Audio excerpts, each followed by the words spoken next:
Hello and welcome back. My name is Dr. Christopher Gennari. This is Great Big History, the Great Big History podcast. We continue on our first part of the 20th century, History 102.2, and we do communism in this episode. In communism, there is the belief that all people are created equal. It is a liberal economic ideology with a political effect. That all people are equal, that they should share equally in the benefits of the state, that they contribute to the state, to society with the best of their abilities, and that they benefit towards their needs. This is not weird. We have versions of this in American capitalism. Richard Branson at Virgin, Steve Jobs at Apple operated in much the same way. Now, they didn't share profits equally among their workers, but both give interviews about how they figured out how to pay people. And Steve Jobs in his biography talks about how he paid people, and he says, you give them enough money that money isn't an issue. People know what they need, and so you pay them enough that money is no longer an issue. Because what he wanted was people's work, and he didn't want to constantly fight with people over money. You could be cheap and fight over money, or you could pay them what they need and then hold them responsible for that work. Richard Branson has given interviews where it's much the same way. That the idea is people know what they need. They'll want more, but they know what they need to get by, to get what they want, to be happy. And the idea is you're making billions, pay them. It's better to have the happy workforce. So the idea that you benefit towards your needs is not weird.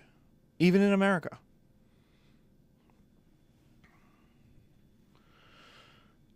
Communism is anti-capitalist and anti-private property.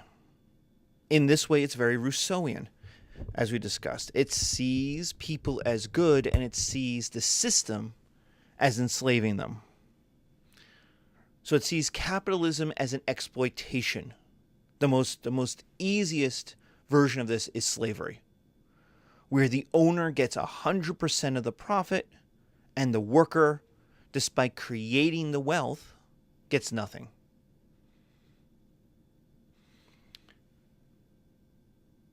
It's anti-private property. Why is it anti-private property? Because the ownership of private property allows you to hoard the bigger house, the more land, the more money in the bank, the second house, the third house, the fourth house, the giant yacht. That the idea is that you can, the more you own, the more you exploit.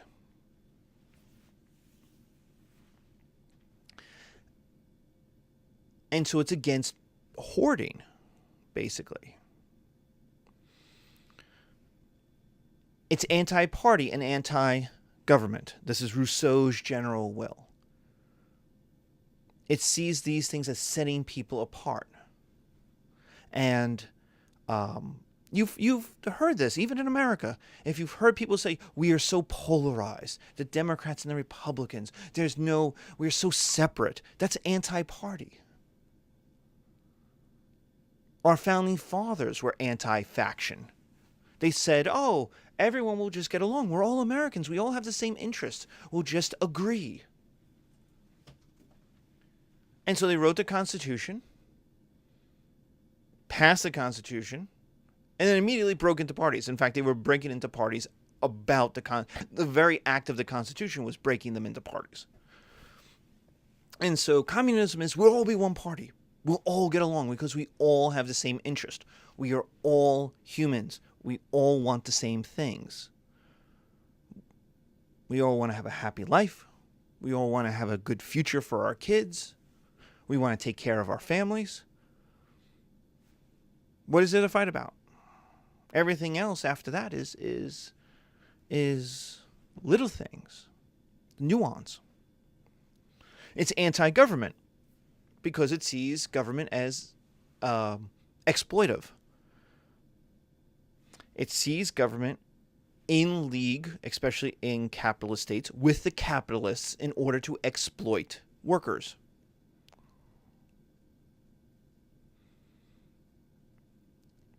This is everything from Carnegie calling up the governor during a strike in one of his plants in Ohio and telling him, or asking him, but really telling him, get the National Guard down here, get the troops down here. And the governor of Ohio called out the Ohio National Guard, the Ohio Army, to go break up strikers in Carnegie's plant. That's in the 1890s till the 2000s, where states in the Midwest also attack unions. Wisconsin, most famously, made it impossible, made it illegal to collectively bargain, basically for teachers to have a union, for public employees to have a union. Well, why? Well, so they could pay lower wages. They can bring in privately owned corporate schools, charter schools that had invested heavily on the governor of Wisconsin's campaign. And the idea was to break the workers of their power so that government can exploit them. Now, if you are in the governor's party, if you are in the governor's government, you're going to have a different opinion of that. You're going to say the teachers were selfish and exploiters. But the idea of communism is it's anti both of those things. It's anti-party, it's anti-government, because it sees both as exploitive of the regular person.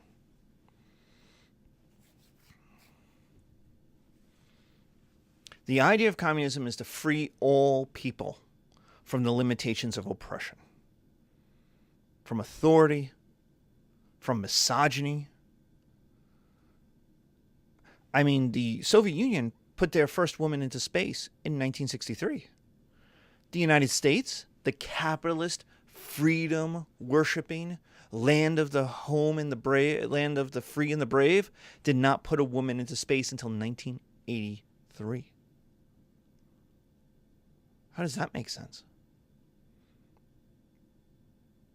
Well, we're a misogynist culture. How it makes sense. There is nobody who's going to sit there and say there were no qualified women in 1963 to go into space. 1964, 1965, 1971. Nobody. So why didn't it happen? Because of misogyny. It wants to free all people from racism. Communism doesn't have racism. We're all workers. We're all comrades.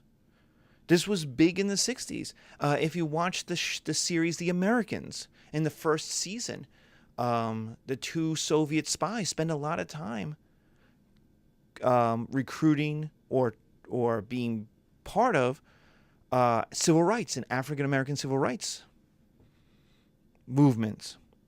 Why? Because the Soviet Union, communism could say, there is no black people. There is no white people. We're all comrades. We don't have racism. The United States, capitalism, has racism to exploit you, to keep you in welfare, to keep you poor, to keep you needy. And finally, all those things have to do with capitalist exploitation.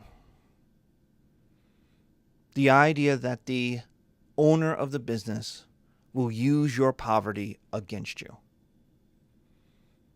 That you need the job so bad that you'll do what they say. This is people working for minimum wage and being on welfare, even though they're working at Walmart, all the way up to pimps and their prostitutes. Where are you going to go? What else are you going to do? That you need the job more than you need freedom, I suppose. And that they will exploit you for it.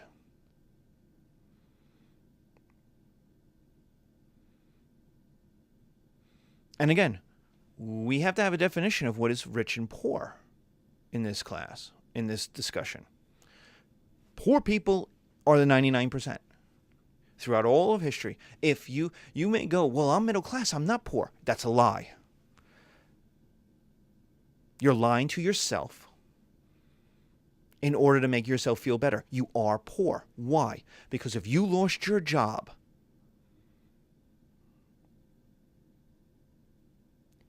and you do a calculation about how long your money will last before your life has to radically change, you're poor. Rich people don't do that. Rich people don't care.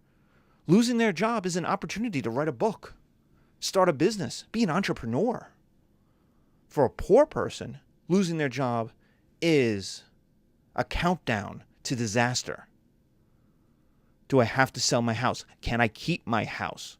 For how long? Middle class people just have better credit than poor people that we call poor. Middle class people have a little more in the bank. It lasts a little longer. So you don't lose your house in a month or two. You lose your house in 6 months, a year. And then what? You have nothing. You have nothing in the bank. You have nothing in retirement. You have nothing. Why? Because you lost your job. That's it. Nothing else happened. You didn't change. You didn't become an evil person. You lost your job. And now you, your wife, your kids, your grandkids are now facing economic disaster because you lost one job. And if you're rich, you don't care. Steve Jobs doesn't care. Richard Branson doesn't care. Michael Eisner doesn't care. Yeah, it sucks. He got kicked out of being president of Disney. He was worth $100 million. He didn't care.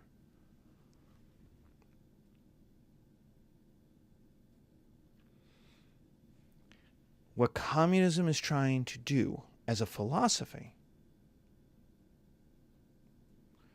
is free people from that so that you don't need the job, that you can get another job, that you don't face disaster. 50% of Americans right now, the richest country in the world, cannot afford a $500 surprise bill.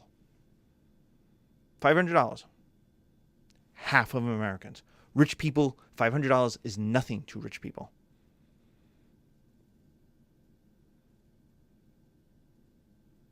And yet for half of Americans, it's disaster. It's a loan. It's revolving credit card. It's something that they can't pay off.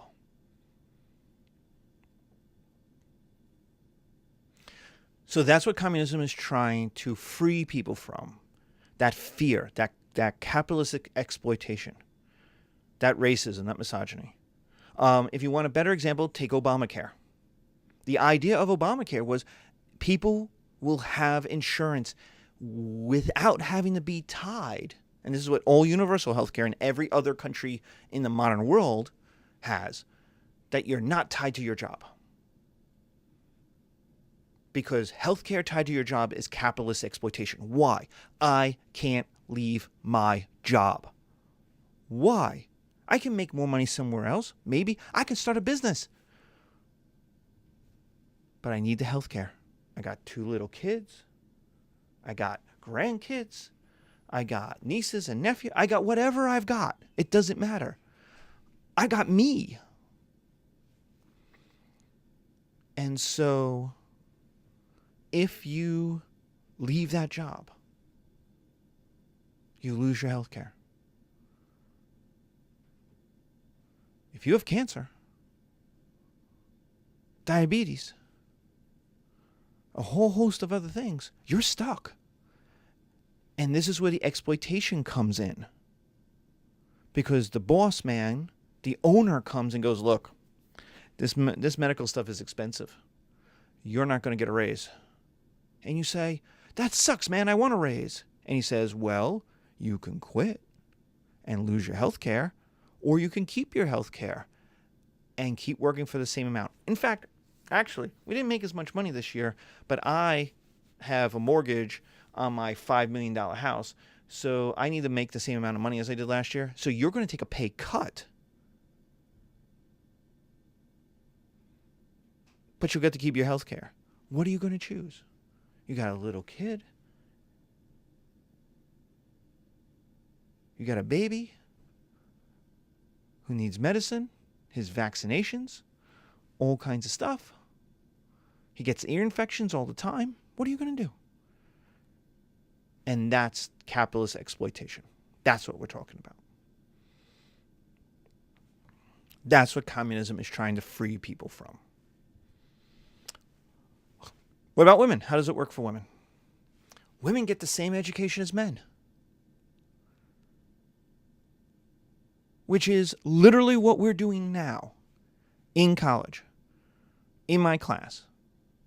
In my giant lecture hall, there are men and women sitting together learning the exact same stuff. And that's radical in 1900. That's radical in 1848, that men and women would get the same education. But that same education then allows for managerial positions, military positions. In the Soviet Union, women were in the Air Force. Women were generals in the 30s, in the 40s.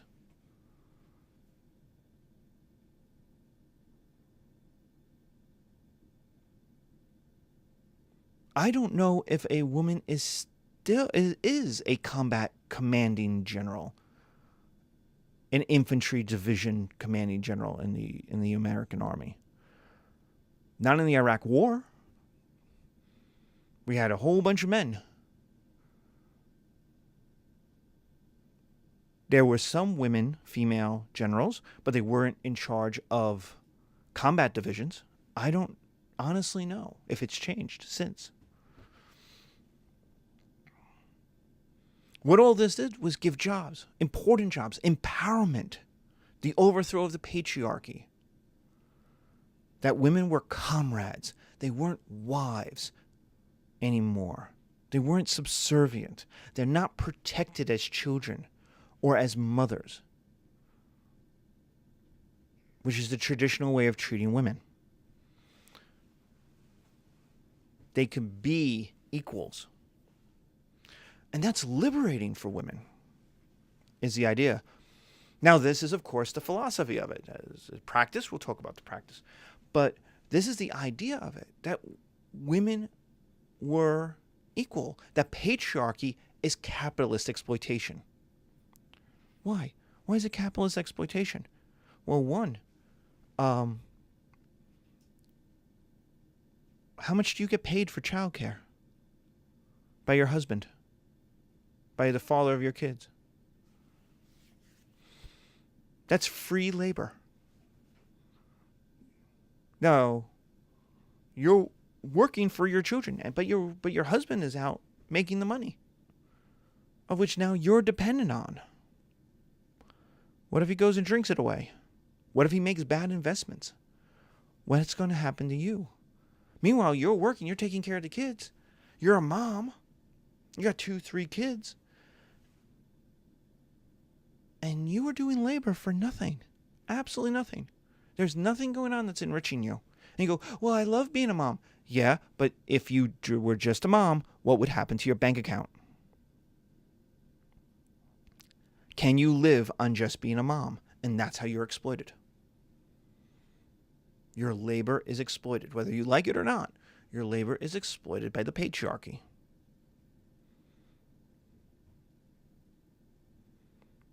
This is why men make more money than women.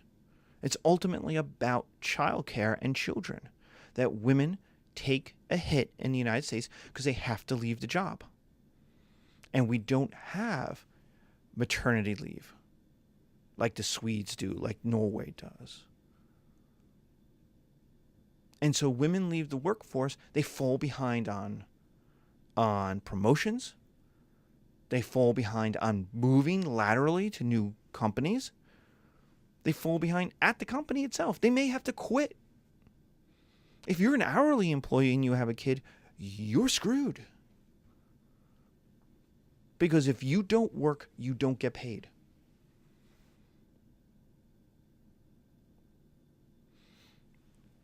And so the idea of communism was to empower women, to save them from this, to break them, I shouldn't say save them, to break them out of this exploitation. So you can understand why communism is very attractive. It's about liberation. It's about freedom from the system that's exploiting you. So how does it work in practice? In 1917, you get the Russian Revolution, which is the reaction to the defeat Russia was suffering in World War I and the collapse of the Tsarist government. The Tsarist government, Tsar Nicholas, kept fighting a war that his army was getting destroyed in, pummeled in. So the army had no morale, plus the people at home had no morale. All the supplies of the society were going towards the army, which means people at home were starving. And in comes Lenin and Trotsky. And they're promising land, peace, and bread. And if you're a Russian in 1917, that is wonderful. Because the Tsar is promising starvation and war and death. And then even when the parliament goes to the Tsar and says, you're done. You can't do this anymore. You are leading us into disaster. And the Tsar abdicates, resigns. The new Republican government, the new parliamentary government says, oh, you know what, we're going to keep fighting. And people said, wait, what? We could have had this with the Tsar. Why do we need you losers? And they're like, well, we're smart. And no, they weren't. And there's Lenin and Trotsky promising land, peace, and bread, which was very attractive. Problem? What's the problem? Well, one is there are anti-communist Russians. There are Russians who have money. There are Russians who have property. There are Russians who have ownership of some land and factories who don't like the idea of losing all of that in a proletariat revolution of the system to free the workers. They liked exploiting workers. They liked exploiting farm laborers. They were okay with that. And so what happens is you get a civil war. You also get the invasion by democracies in the West who look at this and go, holy shnikes, we can't let this happen. Just like Austria and Prussia invaded France during the French Revolution. Now France, think about how crazy this is. The French Revolution gets radicalized because, having given freedom and rights to its peasants, it got invaded by the outside. Now that Russian workers and peasants are saying, we want to be free, the British and the French are invading in order to stop that. The United States did too. And the new country of Poland, which was created from the Treaty of Versailles, did as well to stop communists. And it worked just as well as it did in the French Revolution. It galvanized the Communist Party. It made them more radical in order to defend themselves. Remember, we get the terror in the French Revolution. So we get the Bolsheviks winning in the Russian Revolution and Russian Civil War. And what we end up with is authoritarianism, just like we did in France. Plus militarism, just like we did in France. The state ends up owning everything. Now, that doesn't happen in France because it's not a communist system. But in France, the state Napoleon ends up controlling everything. Remember the levée en masse. 85-90% of all the money that was spent in France went to the army. Now remember, people were pissed off when the King of France spent 50% of the money or 30% of the money on himself. Napoleon was spending 85 to 90% of the money on himself, on his army. And so you get the same thing in Russia in 1918, 20, 24. You get an authoritarianism plus a militarism. The state ends up owning everything because the state needs the resources because the state is under attack by these capitalists. So what we need is a worldwide revolution. And so Lenin starts supporting other communist parties in other places, which of course is a problem if you're Britain or France or Germany and you're the conservative capitalists and you don't want a revolution. So suddenly not only is communism, this crazy ass system, work going on in Russia, the Russians are now breeding civil war or possible civil war in your own society in order to protect themselves.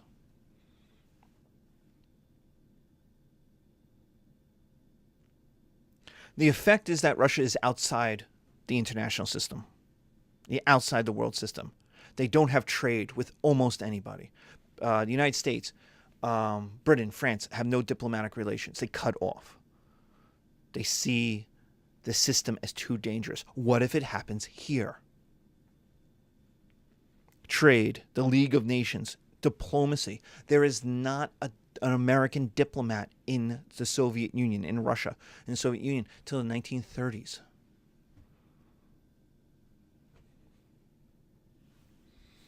And so the Soviet Union is outside the world system. So it sees itself as a pariah. It sees itself as under attack.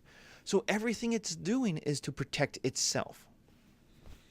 And just like the French Revolution, it is going to look at outside enemies, Britain, France, United States, Germany, and it's going to look at internal enemies, counter-revolutionaries.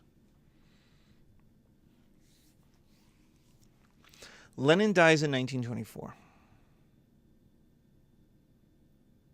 And there really isn't someone to replace him. The most likely guy is Trotsky, but basically you get a bunch of committees. And if you've been in my History 101 class and we've talked about Darius in Persia, you know the committees don't work. When a bunch of homeboys get together and go, we're homeboys, we can run this together. It doesn't work. Just like the directorate in France during the French Revolution. It doesn't work. One guy is going to say, you know what? You guys are stupid. What if I kill you and I take it over? And that's Napoleon in France. That is Darius in Persia. And that is Stalin in Russia. So we've seen this before. Stalin purges his enemies. And by 1929, he's the leader. The last guy he's going to get rid of, the last enemy, is going to be Trotsky, who's going to be assassinated with an ice pick in Mexico. Trotsky flees and is on the run from hit squads. And he ends up in Mexico City, I think. And he keeps writing about how terrible Stalin is. And one day the assassins catch up to him and basically pursue him around the house, stabbing him until he finally, with an ice pick, until he dies.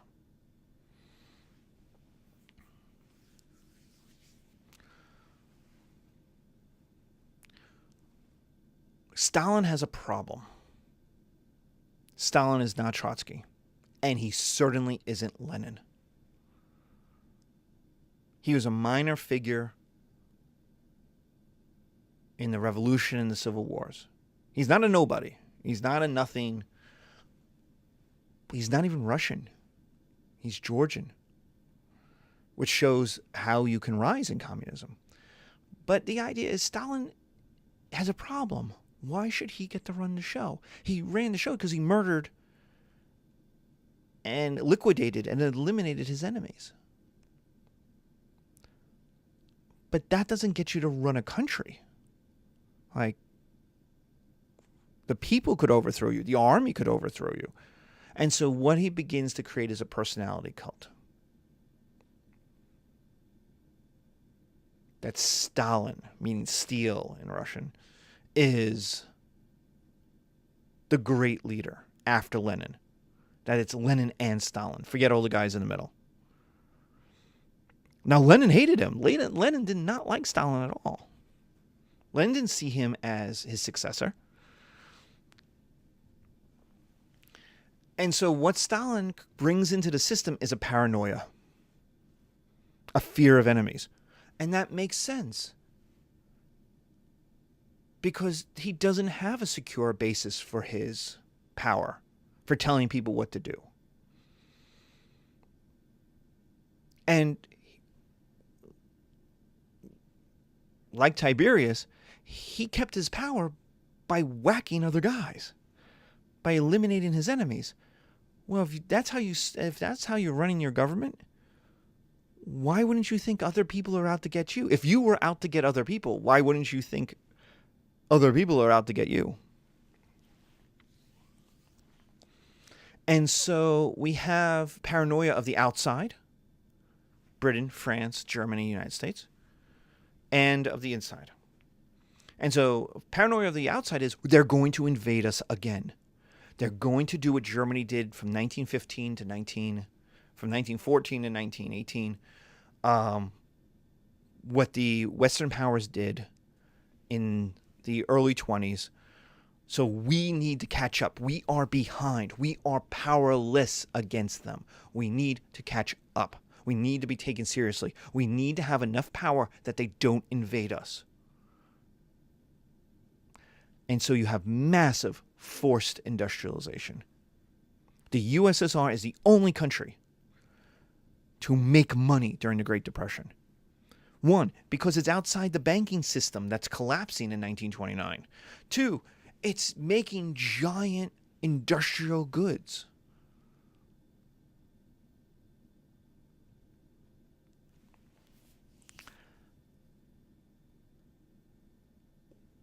By exploiting its labor, by exploiting the peasantry, by forcing people to work for next to nothing and not buy anything. The level of consumption in Soviet Russia in 1930 is less than the countries of the Great Depression. Americans simply would not have put up with it. The lines, the lack of bread, the 16-hour work days. The democratic systems just wouldn't put up with it. And so you get this massive industrialization. Giant factories are going to be built. They're going to produce giant amounts of goods. It's going to break large parts of the traditional culture, but that's what Stalin wants to do. Second is the elimination of any element of competition to Stalin, both within the government and within the society. Notice that forced industrialization, peasants are going to now have to work in factories. Well, what if they don't want to work in factories? Tough. You work in the factory or you get shot. What about the peasants who own some land? Tough. You do what I say or you get shot. And so the kulaks, who are peasant landowners, we would consider them small, like middle-class farmers, political opponents, people who are like, well, you know, this wasn't what the Lenin wanted. Church officials who are like, whoa, whoa, whoa, whoa. The Orthodox Church has been here 1,000 years. None of this is Christian. None of this is it's all so modern. And it's like, yeah, shut up. Intellectuals and writers who are like, this is not communism. This is not the philosophy. And that's the people who are communists. The people who are Lockean or follow Smith in economics and in politics are like, whoa, this is way off. We're nothing like the West. We're nothing like Germany or Britain or France. We're not a better version of them. We're this craziness. There's also the nationalist ethnicities. Ukrainians, Belarusians, Balts, Lithuanians, Estonians, Latvians, Finns. Finns are now not part of the Soviet Union, but they're right on the border. And they're like, yeah, we don't want to be part of this. People in Central Asia, Georgians. They're not in Central Asia, they're in the Caucasus, but there's nationalist ethnicities, they're like, we don't want to be a part of this. We want to do our own thing. Communism is supposed to free us from oppression. Well, being owned by the Russians when you're not Russian is oppression. Being told what to do by Russians when you're not a Russian is oppression. We want to have our own country. And then in the late 30s, Stalin will leave and go after the army. And from 1936 to 1939, he will obliterate almost all of the army officers, 90% of his generals, 85% of his colonels. Anybody who could have organized a resistance against him. In total, all of these people are some 20 million people are going to die. Either through their extermination, through the mass forced industrialization, through forced starvation, especially in the Ukraine, through the various means Stalin is going to impose. He's going to murder about 20 million people. Stalin is as bad of a villain in Europe in the 20th century as Hitler is. He just did it in his own country for the most part, to his own people. We'll talk about the secret memo, the secret speech of 1953 by Khrushchev, who starts to open up about this stuff. But the Stalin historiography really hasn't caught up with just how terrible life was, say, in 1933 in rural Soviet Union for a lot of people. And so what you get is Stalinism, this authoritarianism. That's not communism.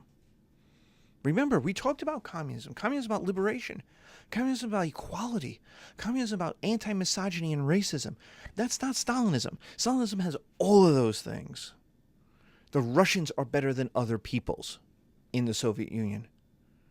The government will exploit you by owning everything, by telling you what you will make, how long you will work. You have a paranoid state government that runs everything. That's not communism. Like, people say, oh, Marxist-Leninism. No. This isn't communism. If you read the Communist Manifesto from 1848, Stalinism looks nothing like that. Nothing. And so what you have is a paranoid state run by a paranoid dictator that runs everything and needs to know about everything, spies on everything, because it's paranoid.